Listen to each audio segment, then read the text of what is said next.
नमस्कार दोस्तों, वाईफाई श्रम की ऑनलाइन क्लासेज में आपका स्वागत है। बात करते हैं श्वसन तंत्र के अंदर जब हम श्वसन क्रिया संपन्न करते हैं तो कितने प्रतिशत गैसों को अंदर लेते हैं और कितनी बाहर छोड़ते हैं, ठीक है। और वायुमंडल में कौन सी गैस पाई जाती है जिसको हम श्वसन क्रिया के अंदर भाग लेते हैं। तो सबसे पहले बात आती है कि श्वसन क्रिया में गैसों की मात्रा में परिवर्तन। तो पहले तो ये पता होना चाहिए कि वायुमंडल के अंदर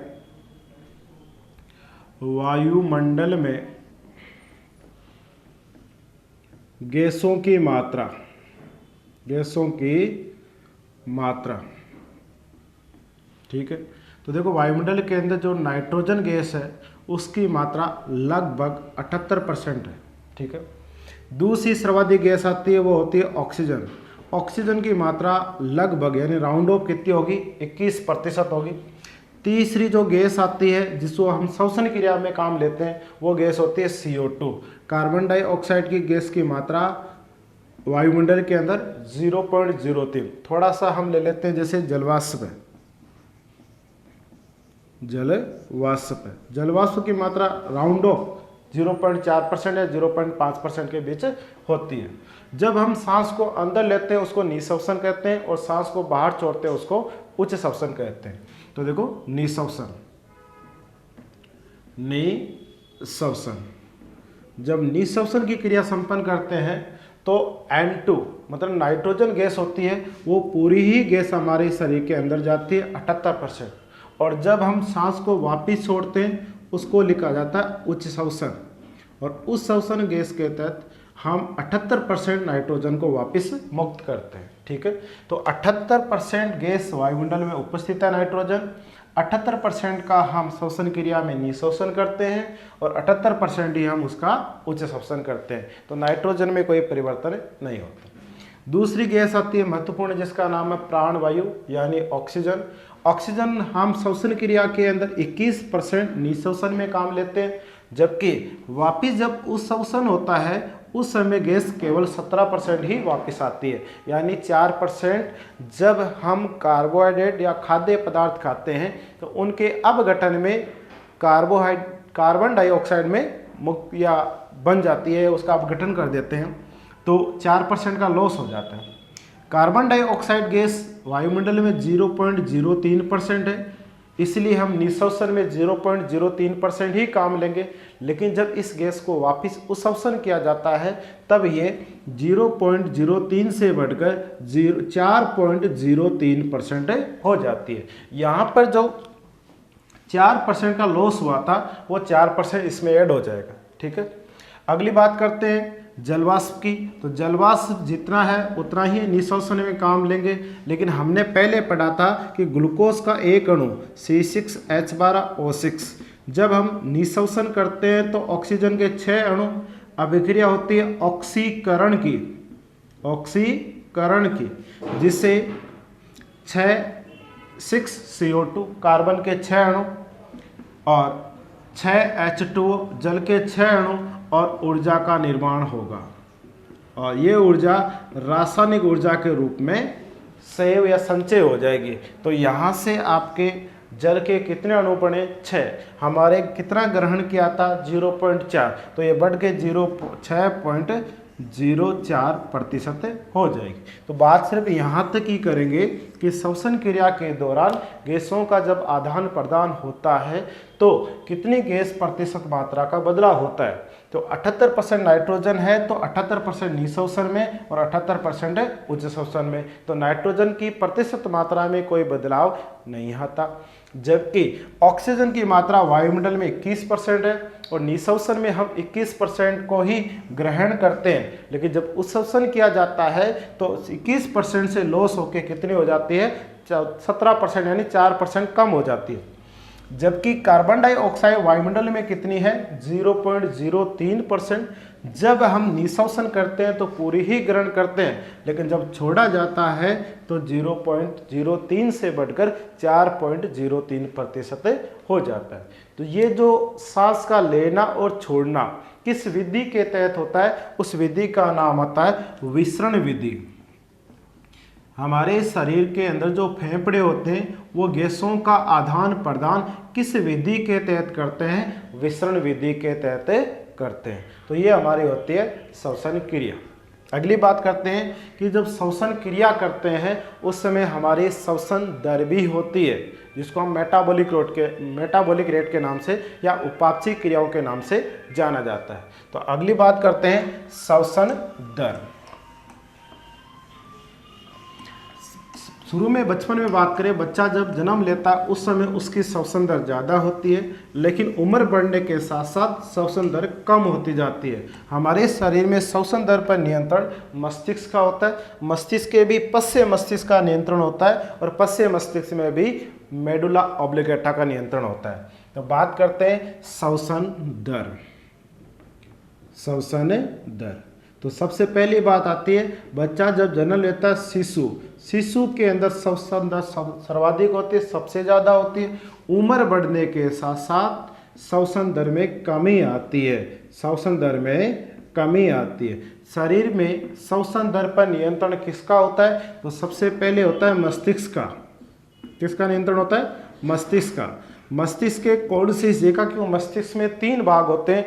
अगर मस्तिष्क, मध्य मस्तिष्क, पश्य मस्तिष्क, तो होता है यह पश्य मस्तिष्क का। और फिर पश्य मस्तिष्क की बात करें तो पश्य मस्तिष्क में भी 3 भाग होते हैं। एक को बोला जाता है प्रमस्तिष्क, तो अग्र मस्तिष्क का भाग हो गया। पश्य मस्तिष्क में देखा जाए तो इसमें अनुमस्तिष्क आ जाएगा, पॉन्स आ जाएगा, मेडुला ऑब्लिगेटा हो जाएगा। तो पश्य मस्तिष्क का जो मेडुला ऑब्लिगेटा होता है, मेडुला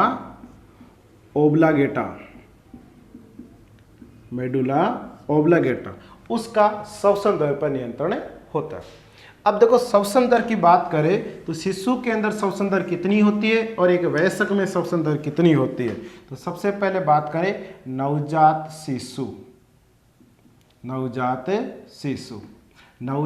शिशु के अंदर श्वसन दर की मात्रा 40 बार प्रति मिनट होती है, 40 बार प्रति मिनट होती है। बच्चा जैसे ही वह 2 वर्ष का होता है, तो श्वसन दर कम हो जाती है और फिर हो जाती है वो 32 बार प्रति मिनट। 40 से होगी 32। बच्चा जैसे ही वो 5 वर्ष के आसपास होता है उस समय श्वसन दर और कम हो जाती है, उस समय श्वसन दर रह जाती है 28 बार प्रति मिनट। और जब बच्चा से बढ़कर वो वयस्क बनता है उस समय उसकी श्वसन दर होती है, औसत देखा जाए तो 16 से या 15 से 20 के बीच में, 15 से 20 के बीच में। कभी कभी एग्जाम में एक बार में अगर एक शब्द में या एक संख्या में आंसर पूछे तो 16 बार प्रति मिनट होती है। वैसे आपके औसत अगर बात करें तो 15 से 18 या 20 के बीच में होती है। इनमें भी अगर महिला और पुरुषों की बात करें तो श्वसन दर दोनों की अलग होती है।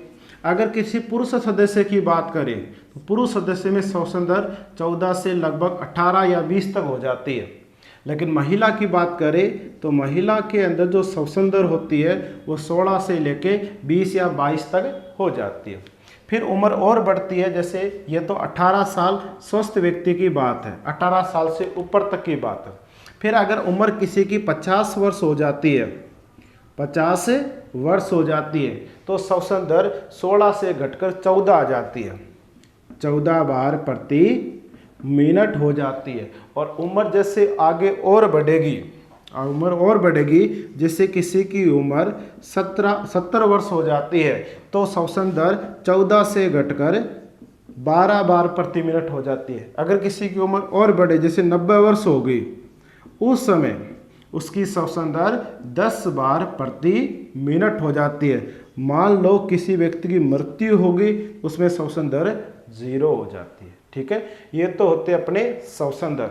मोस्टली अपने एग्जाम में क्वेश्चन आता है तो वयस्क व्यक्ति का आता है, एक संख्यात्मक मान पूछे तो 16 आएगा।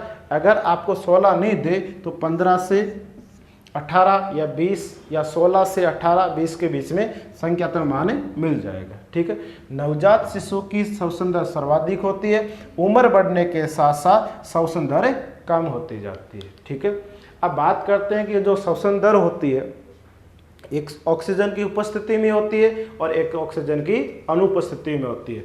इनको लिखा जाता है ऑक्सी और अनऑक्सी। लेकिन श्वसन की प्रक्रिया दो पदों में संपन्न होती है, एक को नाम ग्लाइकोसिस बोला जाता है, दूसरे का नाम क्रेब्स चक्र बोला जाता है।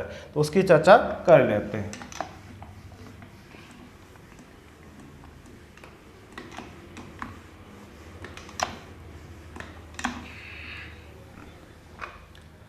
श्वसन दर या श्वसन की प्रक्रिया, श्वसन की प्रक्रिया दो पदों में संपन्न होती है, दो पदों में संपन्न होती है। एक को बोला जाता है ग्लाइकोलाइसिस,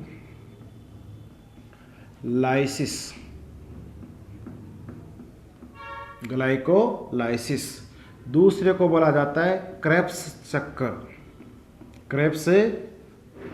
चक्र। तो देखो श्वसन की प्रक्रिया दो पदों में संपन्न होती है, एक को बोला जाता है ग्लाइकोलाइसिस और दूसरे को बोला जाता है क्रेब्स चक्र। तो नंबर 1 लेते हैं, ग्लाइकोसिस क्या होता है। तो देखो ग्लाइकोसिस पढ़ने से पहले हमें शुरू वाला जो बचपन का जो हम ले रहे थे, एक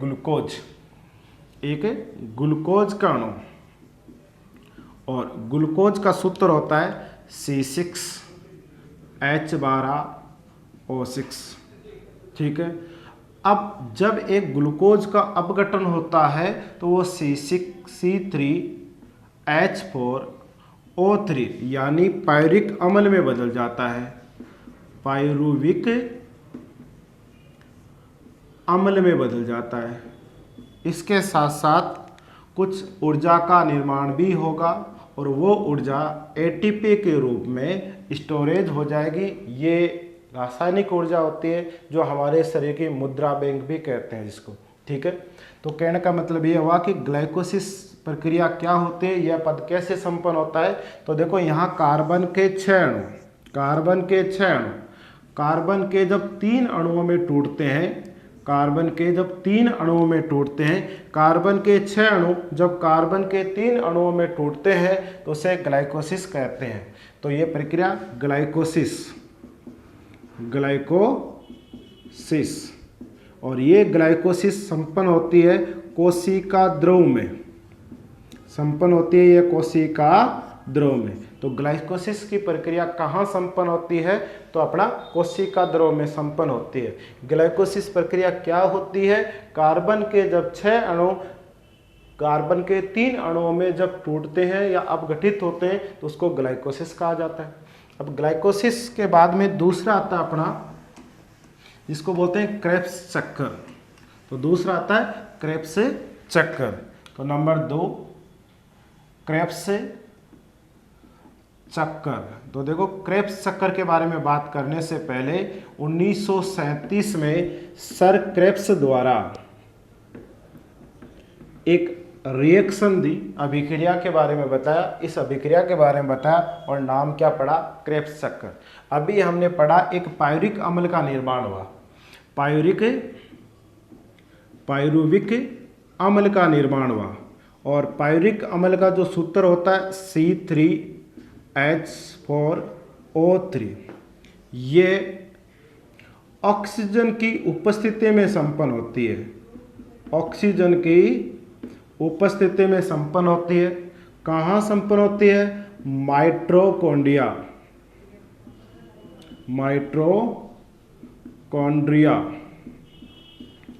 की मैट्रिक्स में, माइटोकॉन्ड्रिया की मैट्रिक्स में संपन्न होती है, जिसे कार्बन डाइऑक्साइड प्लस H2O और ऊर्जा का निर्माण होता है, और ये ऊर्जा एटीपी के रूप में स्टोरेज हो जाती है। अभी पहले ग्लाइकोसिस की प्रक्रिया में कुल 4 एटीपी का निर्माण हुआ था, जिसमें से 2 एटीपी ग्लाइकोसिस की प्रक्रिया को संपन्न करने में खर्च हो जाती है। शेष बची 2 एटीपी ऊर्जा होती है, वो हमारे शरीर में स्टोर हो जाती है।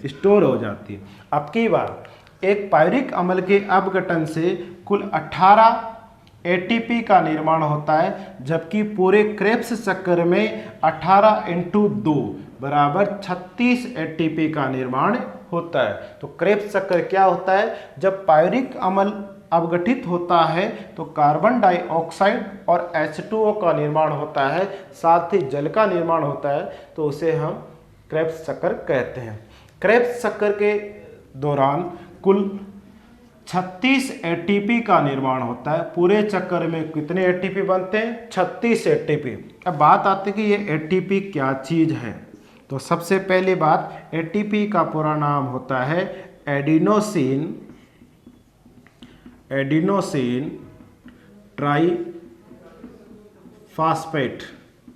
Adenosine triphosphate.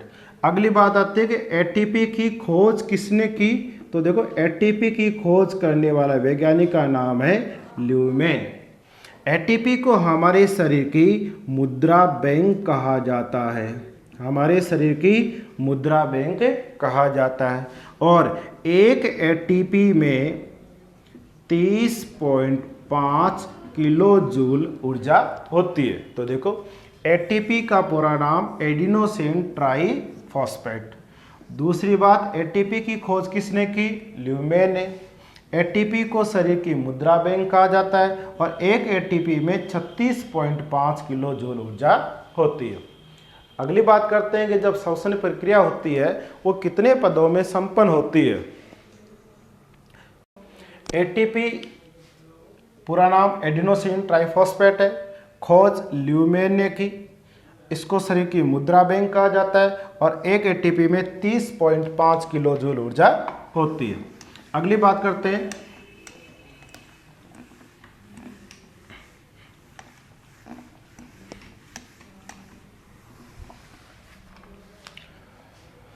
एटीपी होती है तो हमारे शरीर की मुद्रा बैंक, ठीक है। उसी प्रकार आगे करते हैं। तो श्वसन प्रक्रिया दो प्रकार की होती है।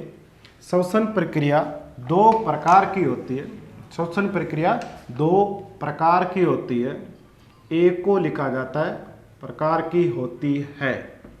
एक होती है ऑक्सीश्वसन, ऑक्सीश्वसन। दूसरी होती है अनॉक्सीश्वसन, दूसरी होती है अनॉक्सीश्वसन। अब ऑक्सीश्वसन क्या होती है, अनॉक्सीश्वसन क्या होती है, तो नंबर 1 ले लेते हैं ऑक्सीश्वसन। ऑक्सीश्वसन को हम वायुवीय श्वसन भी कहते हैं, वायुवीय श्वसन भी कहते हैं। ऑक्सीश्वसन को हम कोशिकीय श्वसन भी कहते हैं, कोशिकीय श्वसन भी कहते हैं। यानी कि जब ऑक्सीजन की उपस्थिति में, ऑक्सीजन की उपस्थिति में अगर अभिक्रिया संपन्न होती है तो उसे ऑक्सीश्वसन कहा जाता है। अब देखो, ऑक्सीश्वसन के तहत सबसे पहले हम लेते हैं ग्लूकोज का एक अणु C6H12O6, ठीक है। इसमें सबसे पहले अभी हमने पढ़ा ग्लाइकोलाइसिस, ग्लाइकोलाइसिस। ये ग्लाइकोलाइसिस है, ये कोशिका द्रव में संपन्न होती है, कोशिका द्रव में संपन्न होती है, जिसके तहत ये ग्लूकोज है, जिससे पायरुविक अम्ल का निर्माण होता है, पायरुविक अम्ल का निर्माण होता है। पायरुविक अम्ल क्या होता है, C3H4O3। इसके साथ साथ ऊर्जा का निर्माण होता है और ये ऊर्जा एटीपी कहलाती है। और कितने एटीपी का निर्माण होता है, टोटल 4 होता है, लेकिन 2 हमारे इस प्रक्रिया में खर्च हो जाती है, बाकी बचे हुए 2 हमारे शरीर में स्टोरेज रहती है। इसके बाद में जो पायरुविक अम्ल है, इससे फिर क्रेब्स चक्कर, और आपको पता है क्रेब्स चक्कर है वो ऑक्सीजन की उपस्थिति में संपन्न होती है, ऑक्सीजन की उपस्थिति में संपन्न होती है। और ऑक्सीजन की उपस्थिति में हमारी जो माइटोकॉन्ड्रिया है, माइटोकॉन्ड्रिया की मैट्रिक्स में संपन्न होती है, और जिससे carbon dioxide plus H2O plus कुल ऊर्जा ATP, कुल ATP होती है यहाँ पे 36। तो आप ऐसा कह सकते हैं कि जब ऑक्सीजन की उपस्थिति में एक ग्लूकोज के अणु का अपघटन होता है तो 2 + 36 = 38, यानी 36 और 2 38 ATP का निर्माण होता है ऑक्सीजन की उपस्थिति में जब एक ग्लूकोज का अपघटन होता है। तो उस प्रक्रिया को हम ऑक्सीशोषण कहते हैं। दूसरा आता है नंबर 2, जिसे कहा जाता है अनोक्सीशोषण। दूसरा आता है अनोक्सीशोषण। तो देखो नंबर 2 अनोक्सीशोषण।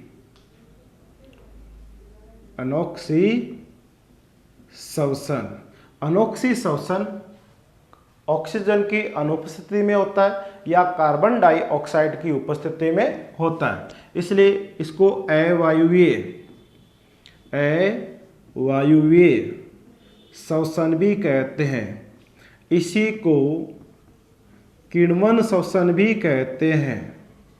और ये सभी CO2 की, कार्बन डाइऑक्साइड की उपस्थिति में संपन्न होती है, जिसे कार्बन डाइऑक्साइड और एथिल एल्कोहल का निर्माण होता है। ठीक है, जैसे एक ग्लूकोज लेते हैं, ग्लूकोज का एक अणु का सूत्र C6H12O6, और जब अनोक्सीशोषण होता है या ऑक्सीजन की अनुपस्थिति में जब ग्लूकोज का अपघटन होता है तो ये C2H5OH, जिसको लिखा जाता है एथिल एल्कोहल। तो C2H5OH जिसको लिखा जाता है एथिल एल्कोहल में बदल जाता है। साथ ही CO2 का निर्माण होगा और कुछ मात्रा में ATP, ये कार्बन डाइऑक्साइड का निर्माण होता है। और मुख्य रूप से ये जो प्रोडक्ट बना इसको एथिल एल्कोहल कहते हैं। जब हमने ऑक्सीशोषण पढ़ा था उसी के अंदर जब हम एक्सरसाइज करते हैं, व्यायाम करते हैं, दौड़ करते हैं तो हमारे को थकान आ जाती है, थकान महसूस होती है। थकान इसलिए महसूस होती है कि हमारी जो मांसपेशियां होती है उन मांसपेशियों में लैक्टिक अम्ल जम जाता है। कौन सा अम्ल जम जाता है? लैक्टिक अम्ल जम जाता है। और लैक्टिक अम्ल का जो फॉर्मूला होता है वो C3H6O3। लैक्टिक अम्ल के जमाव के कारण भागदौड़ के समय अपने को थकान महसूस होता है। और जो खट्टा दूध होता है उसमें भी लैक्टिक अम्ल, और खट्टा दही होता है उसमें भी लैक्टिक अम्ल, और खट्टे दूध में लैक्टोबैसिलस जीवाणु पाया जाता है। ठीक है, तो आपका ये श्वसन क्रिया संपन्न हुआ, श्वसन तंत्र पूरा हुआ। और अब थोड़ा सा श्वसन तंत्र से जुड़े हुए रोगों की चर्चा कर लेते हैं कि कौन कौन से रोग है जो श्वसन तंत्र के दौरान या श्वसन तंत्र से जुड़े हुए होते हैं। तो अगला आता है अपने श्वसन तंत्र से जुड़े हुए रोग। तो श्वसन तंत्र से जुड़े हुए रोग, देखो श्वसन तंत्र से जुड़े हुए रोग आपका कैंसर भी है, श्वसनी से जुड़ा भी है, अस्थमा भी है, तो सिलोकोसिस रोग भी है। इसके अलावा आपके निमोनिया भी है। इनको एक साथ याद करने के लिए ट्रिक्स का इस्तेमाल करते हैं, और वो ट्रिक है आपकी अब से एक सत्यनारायण। अब से एक सत्यनारायण। अब देखो अब से एक सत्यनारायण में ए को हम ए बना लेते हैं, अल्फाबेट वाला ए। बे को हम बी बना लेते हैं, से को हम सी बना लेते हैं, और ए को हम ई बना लेते हैं। सत्यनारायण में एस हो जाएगा और नारायण में एन हो जाएगा। तो देखो ऐसे अपना रोग आता है अस्थमा।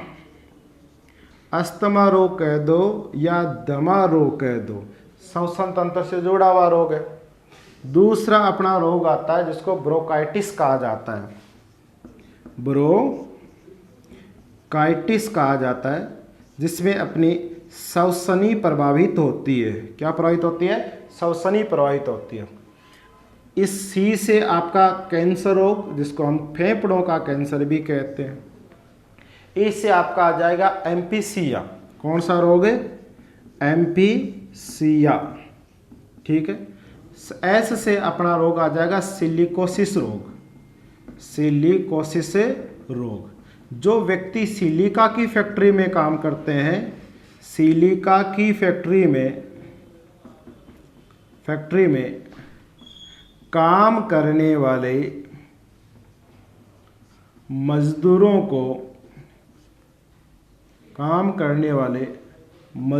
को कौन सा रोग होता है? सिलिकोसिस रोग। और नए से अपना निमोनिया हो जाएगा। निमोनिया हो जाएगा। और निमोनिया छोटे बच्चों में होने वाला सांस से जुड़ा हुआ एक रोग होता है, जिसको निमोनिया कहते हैं। तो श्वसन तंत्र से जुड़े हुए रोगों में अस्थमा, ब्रोंकाइटिस, कैंसर, एम्फीसिया, निमोनिया और सिलिकोसिस रोग। ठीक है दोस्तों, अपना ये श्वसन तंत्र चैप्टर कंप्लीट होता है। आज के लिए इतना ही। धन्यवाद। जय श्री राम।